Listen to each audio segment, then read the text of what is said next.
Some others type of research, যেগুলোকে তোমাদেরকে এক কথায় জেনে নাও।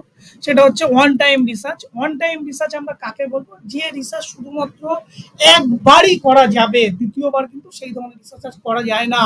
এই জন্য একে বলে থাকো research confirm two a single time of period, মানে একবারই সম্ভব, দ্বিতীয়বার কিন্তু এই ধরনের রিসার্চ হবে না।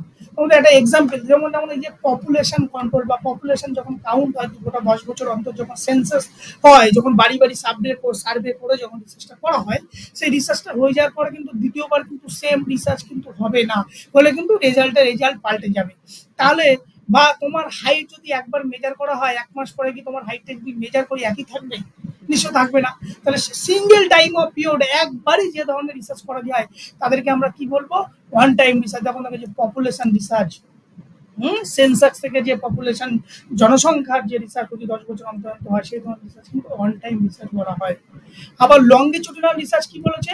লংগিটিউডিনাল রিসার্চ হচ্ছে দেখো লং টাইম ধরে কোনো যখন রিসার্চ করছি, সেভারাল টাইম পিরিয়ড, দীর্ঘদিন ধরে কোনো কিছুটা একটা খোঁজার চেষ্টা করছি, সেটাকে আমরা বলবো লংগিটিউডিনাল রিসার্চ। যেমন এখানে দেখো কোনো কিছুকে ডিসকভার করছি, কোনো কিছুকে ইনভেনশন করছি, সেটাই হচ্ছে তোমার লংগিটিউডিনাল রিসার্চ। সিম্পল ভাবে এগুলোকে বোঝার চেষ্টা করো। লং টাইম ধরে কোনো একটা রিসার্চ করছি, যেমন ধরো যেমন এই যে হিস্টোরিক্যাল রিসার্চ, এই লংগিটিউডিনাল রিসার্চের মধ্যে পড়ে হচ্ছে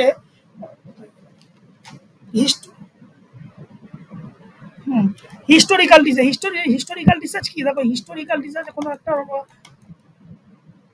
কি হয়? হিস্টোরিক্যাল রিসার্চ দীর্ঘদিন ধরে কোনো কিছুকে একটা সঠিক তথ্য বা কোনো একটা অজানা তথ্য, কোনো একটা অজানা ইনফরমেশনকে ফাইন্ড আউট করা হয়, দীর্ঘদিন ধরে সময় লাগে, প্রচুর দিন সময় লাগে, সেই ধরনের রিসার্চকে আমরা কি বলবো?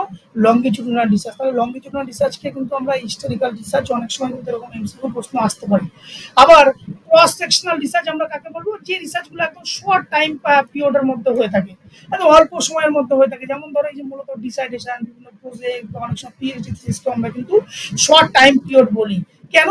তার পিএইচডি যে শিডিউল বলতে স্যার তুমি তো এখন প্রশ্ন করতেই পারো যে স্যার পিএইচডি করতে তো 5 বছর লাগে। হ্যাঁ, 5 বছর লাগে ঠিকই বটে, কিন্তু পিএইচডি করার জন্য বা এই ধরনের ডিসাইডেশন করার জন্য ডেটা কালেকশন যে মেথড বা ডেটা কালেকশন যে প্রসিডিওর, সেটা কিন্তু খুব অল্প কদিনের মধ্যে সেই ডেটাগুলোকে কালেক্ট করা হয়।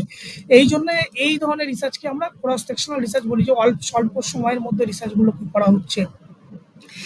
ডায়াগনস্টিক রিসার্চ কোনগুলোকে বলবো? ডায়াগনস্টিক রিসার্চ একদম সিম্পল, এই রিসার্চটাকে ক্লিনিক্যাল মেডিকেল সায়েন্সে কিন্তু এই রিসার্চটা মূলত ব্যবহৃত হয়। যে কোনো একটা পার্টিকুলার মেডিকেল সায়েন্সে কোনো একটা প্রবলেম, কোনো একটা রোগকে ফাইন্ড আউট করছে, হ্যাঁ, করে তার ট্রিটমেন্ট দেওয়া হচ্ছে, সেই ধরনের রিসার্চকে আমরা কি বলবো? ডায়াগনস্টিক রিসার্চ বা মেডিকেল রিসার্চ নামে পরিচিত। নেক্সট আছে কি? নরমেটিভ রিসার্চ। দেখো নরমেটিভ রিসার্চ কি? এই রিসার্চটা হচ্ছে ধরো কোনো একটা নর্মস, তুমি কোনো কিছু একটা টেস্ট একটা আবিষ্কার করলে, কোনো একটা টেস্ট তুমি আবিষ্কার করলে বা কোনো একটা ইনস্ট্রুমেন্ট তুমি আবিষ্কার করলে, সেই ইনস্ট্রুমেন্টের এফেক্ট বা তোমার নর্মস, তুমি যে টেস্টটা আবিষ্কার করলো, সেই টেস্টের এফেক্ট তুমি আগে থেকে স্টাবলিশড কোনো নর্মসের সাথে যখন কম্পেয়ার করছো, সেইটা হচ্ছে তোমার নরমেটিভ রিসার্চ। যে কোনো নর্মসের সাথে যখন তুমি তোমার কোনো স্টাবলিশড টেস্ট বা স্টাবলিশড নর্মসের সাথে তুমি যখন কম্পেয়ার করবে, এই যেখানে দেখো লেখা আছে only data are collected from the survey. মূলত এই নরমেটিভ রিসার্চের ডেটা কালেক্ট হয় কিসের মাধ্যমে? সার্ভের মাধ্যমে। সার্ভে করেই মূলত এই নরমেটিভ রিসার্চের ডেটাগুলো কালেক্ট হয়, এবং তারপরে কি করছে দেখো, analyse them from the norms. কোনো নর্মসের সাথে আমরা কম্পেয়ার করবো, অ্যান্ড রেজাল্ট আর ডিক্লিয়ার। ধরো তোমার এই যে ধরো upper fitness test, motor fitness test, এগুলো কি প্রি এস্টাবলিশড নর্মস আছে। তুমি যখন কোনো রিসার্চ করবে, এই নর্মসগুলোর সাথে যখন কম্পেয়ার করতে যাবে, তখন সেটা কি হবে?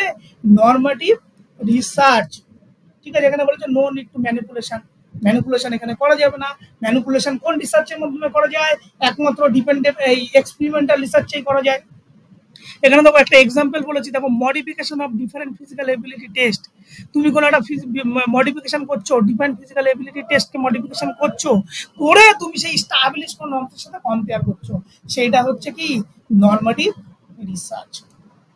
তারপরে দেখো আরেকটা রিসার্চ আছে মোস্ট ইম্পর্টেন্ট এবং সবচেয়ে বেশি অনেক সময় কাজে লাগে, যেটা হচ্ছে মিক্সড মেথড।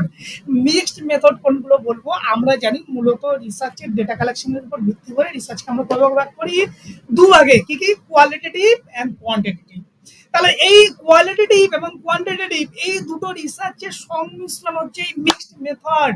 এই দুটো যে কোয়ালিটেটিভ থাকবে আবার কোয়ান্টিটিভও থাকবে, তখন আমরা তাকে কি বলবো, মিক্সড মেথড বলবো। এইটাকে অনেক সময় কি নামে পরিচিত, প্র্যাগম্যাটিক অ্যাপ্রোচ নামে পরিচিত। তাহলে দেখো এই যে মিক্সড মেথডকে কি নামে পরিচিত, প্র্যাগম্যাটিক অ্যাপ্রোচ। তাহলে প্র্যাগম্যাটিক অ্যাপ্রোচটা কি, তোমাদের এমসিকিউ আসতে পারে। প্র্যাগম্যাটিক অ্যাপ্রোচটা কি, যেখানে হচ্ছে বোথ কোয়ালিটেটিভ এন্ড কোয়ান্টিটেটিভ এর সংমিশ্রণে যখন কোনো রিসার্চ গড়ে উঠবে তখন আমরা তাকে কি বলবো, মিক্সড মেথড রিসার্চ। ক্লিয়ার? এইবার আসছি দেখো সাম আদার্স টাইপ অফ রিসার্চের মধ্যে আর একটা গুরুত্বপূর্ণ, সেটা হচ্ছে এক্স পোস্ট ফ্যাক্টর রিসার্চ। এই এক্স পোস্ট ফ্যাক্টর রিসার্চটা কি, এক্স পোস্ট ফ্যাক্টর রিসার্চকে অনেক সময় হবার কি কাজী এক্সপেরিমেন্টাল রিসার্চও কিন্তু বলা হয়।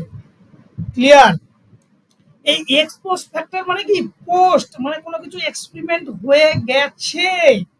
হ্যাঁ, এই দেখো এখানে কি বলেছে, এই লাইনটা দেখো, it is after the fact. কোনো একটা এক্সপেরিমেন্ট তুমি যখন করছো সেই এক্সপেরিমেন্ট কিন্তু হয়ে গেছে, হয়ে যাওয়ার পরে তুমি যখন কোনো কিছুকে দেখছো সেটা হচ্ছে তোমার এক্স পোস্ট ফ্যাক্টর রিসার্চ।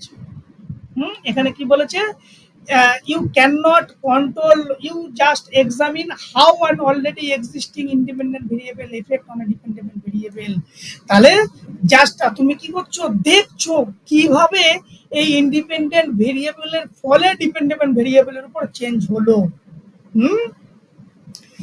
এখানে কি করছে, in which you study what you can not control. তুমি কিন্তু কন্ট্রোল করোনি, সেটা কিন্তু এক্সপেরিমেন্টাল রিসার্চে কিন্তু আগে হয়ে গেছে। এক্সপেরিমেন্টাল রিসার্চে হয়ে যাওয়ার পরে তুমি দেখছো যে কিভাবে সেটা হলো, কিভাবে এই রেজাল্টটা হলো, কিভাবে এই ডিপেন্ডেন্ট ভেরিয়েবলের উপর এফেক্টটা পড়লো, সেইটা তুমি যখন দেখছো সেইটা হচ্ছে তোমার x post factor research. Post মানে কি, পরে, এক্স মানে পরে, এই জন্য বলছে আফটার দ্য ফ্যাক্ট। এইবার এক্স পোস্ট ফ্যাক্টরকে আমরা অনেক বলেছিলাম যে এক্স পোস্ট ফ্যাক্টর মূলত হচ্ছে তোমার দু ধরনের, মূলত এটা হচ্ছে নন এক্সপেরিমেন্টাল রিসার্চও থাকতে পারে, এক্সপেরিমেন্টাল রিসার্চের মধ্যেও থাকতে পারে।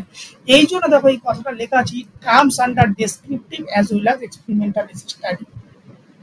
যেটা ডেসক্রিপটিভ রিসার্চের মধ্যেও থাকতে পারে আবার এক্সপেরিমেন্টাল রিসার্চের মধ্যেও থাকতে পারে। আমি তোমাদেরকে আরেকটু সহজভাবে তোমাদেরকে আমি যদি একটু বলি, ধরো তোমার এই যে আমরা বিভিন্ন প্রকার রিসার্চ করি না, রিসার্চ করে ধরো অ্যানালিটিক্যাল রিসার্চ করলাম কোনো একটা, এই যে বললাম যে আমাদের ছেলে মেয়েদের স্ট্রেস লেভেল বেশি, যে এখনকার ছেলে মেয়েদের স্কুল গোয়িং ছেলে মেয়েদের স্ট্রেস লেভেলটা বেশি, তুমি এটা ডেসক্রিপটিভ রিসার্চে পেলে। এবার এইটা যখন অ্যানালিটিক্যাল রিসার্চের মধ্যে যাবে যে এই রিসার্চটা কেন বেশি হলো, তার কারণ যখন অনুসন্ধান করবে, মানে রিসার্চ অলরেডি হয়ে গেছে, হয়ে যাওয়ার পরে সেটাকে তুমি কারণটা যখন অনুসন্ধান করছো, মানে কি ওই যে কেন ডিপেন্ডেন্ট ভেরিয়েবল মানে তার স্ট্রেস লেভেলটা বেশি হলো, সেই জন্য বলছে আফটার দ্য ফ্যাক্ট।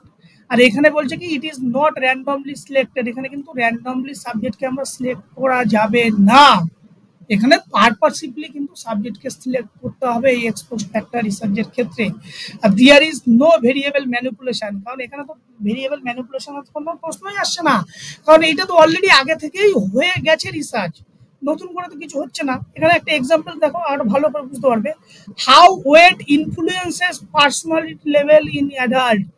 বলছে একটা ওয়েট বাড়ার সাথে সাথে তোমার কি পার্সোনালিটি লেভেলও বাড়ছে, সেইটা যখন তুমি দেখতে চাইছো যে কিভাবে বাড়ছে, ওয়েট বাড়লে পার্সোনালিটি বাড়ছে, কিভাবে ওয়েট বাড়ার সাথে সাথে পার্সোনালিটি বাড়ার সম্পর্ক, এইটা যখন এই ধরনের কোনো গবেষণা যখন তুমি করবে সেটা হচ্ছে তোমার x post factor research. Clear? এইবার দেখো সাম আদার টাইপ অফ রিসার্চকে, এখানে আমরা যে কথাগুলো বলেছিলাম যে রিসার্চকে আমরা মূলত ভাগ করেছি, দেখো একটা হচ্ছে কোয়ালিটেটিভ রিসার্চ আর একটা হচ্ছে কোয়ান্টিটেটিভ রিসার্চ। ক্লিয়ার? সবাই জানি যে রিসার্চ মূলত কিসের উপর ডিপেন্ড করে গড়ে ওঠে, রিসার্চ মূলত ডেটা, উইদাউট ডেটা কোনো রিসার্চ হবে না। তাহলে এই ডেটা কালে ডেটা কত প্রকার, ডেটা দুই প্রকার, একটা হচ্ছে কোয়ালিটেটিভ একটা হচ্ছে কোয়ান্টিটেটিভ। তাহলে এই কোয়ালিটেটিভ অ্যান্ড কোয়ান্টিটেটিভ রিসার্চের দুটোর যখন সংমিশ্রণে কোনো রিসার্চ হবে তাকে আমরা কি বলবো, মিক্সড মেথড। ক্লিয়ার? আবার এই কোয়ালিটেটিভ রিসার্চের মধ্যে কি বলছেন, কোয়ালিটেটিভ রিসার্চের মধ্যে নন এক্সপেরিমেন্টাল রিসার্চ।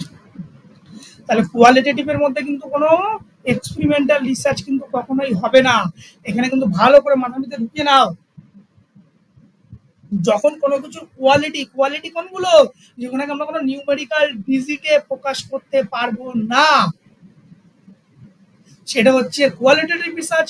কোয়ান্টিটেটিভ কোনগুলো, যেগুলো আমরা রিসার্চকে নিউমেরিক্যাল ডিজিট, যেখানে স্ট্যাটিস্টিক্যাল টেস্ট আমরা কাজে লাগাবো, স্ট্যাটিস্টিক্যাল নিউমেরিক্যাল ডিজিট ছাড়া বোঝে না, তাকে আমরা কি বলবো, কোয়ান্টিটেটিভ রিসার্চ। তাহলে এই কোয়ালিটেটিভ রিসার্চের ভাগ দেখো, নন এক্সপেরিমেন্টাল রিসার্চ শুধুমাত্র একটাই। এই নন এক্সপেরিমেন্টাল রিসার্চের মধ্যে কি কি আছে? হিস্টোরিক্যাল রিসার্চ থাকতে পারে, ফিলোসফিক্যাল রিসার্চ থাকতে পারে, এক্স পোস্ট ফ্যাক্টর রিসার্চ থাকতে পারে, আবার ডেসক্রিপটিভ রিসার্চ থাকতে পারে।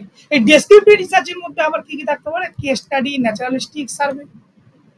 কিন্তু এই যখন আমরা কোয়ান্টিটেটিভ কোনো রিসার্চ, সেটাকে আমরা দুটোই পাবো, একটা হচ্ছে এক্সপেরিমেন্টাল রিসার্চে পাবো, আবার নন এক্সপেরিমেন্টাল রিসার্চে পাবো।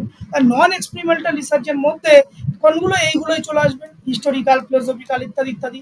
কিন্তু এক্সপেরিমেন্টাল রিসার্চের মধ্যে দেখো, এক্সপেরিমেন্টাল রিসার্চকে তিন প্রকার: true experimental, quasi experimental, ex post factor research. Clear? তাহলে এই যে ট্রু এক্সপেরিমেন্টাল কি, যখন এক্সপেরিমেন্টাল রিসার্চের যে টার্মস এন্ড কন্ডিশন আছে সেগুলো সম্পূর্ণভাবে ফুলফিল করে, তখন সেটা true experimental. Quasi experimental research কখন বলবো? যখন কোনো একটা কে যখন ফুলফিল করবে না কোনো একটা ক্রাইটেরিয়া, তখন তাকে আমরা বলবো কাজী এক্সপেরিমেন্টাল রিসার্চ। আর এক্স পোস্ট ফ্যাক্টর রিসার্চ কি, যখন রিসার্চ হয়ে যাওয়ার পরে যখন তার এফেক্ট আমরা দেখতে চাইবো, তখন সেটা হচ্ছে এক্স পোস্ট ফ্যাক্টর রিসার্চ। এইগুলো যখন আমরা আরো যখন রিসার্চ ডিজাইন যখন করব, অ্যাকচুয়ালি এই যে true experimental research, quasi experimental research, ex post factor research, এগুলো হচ্ছে রিসার্চ ডিজাইন যখন আমরা করব, পরে আছে তোমাদেরকে সেই রিসার্চ ডিজাইনের মধ্যে এগুলো ডিটেলসে আছে, সেগুলো তখন আমরা আরো বিস্তারিতভাবে জানবো। এখন শুধু এক্সপেরিমেন্টাল রিসার্চের মিনিংটা ভালো করে জেনে নাও। এরপরে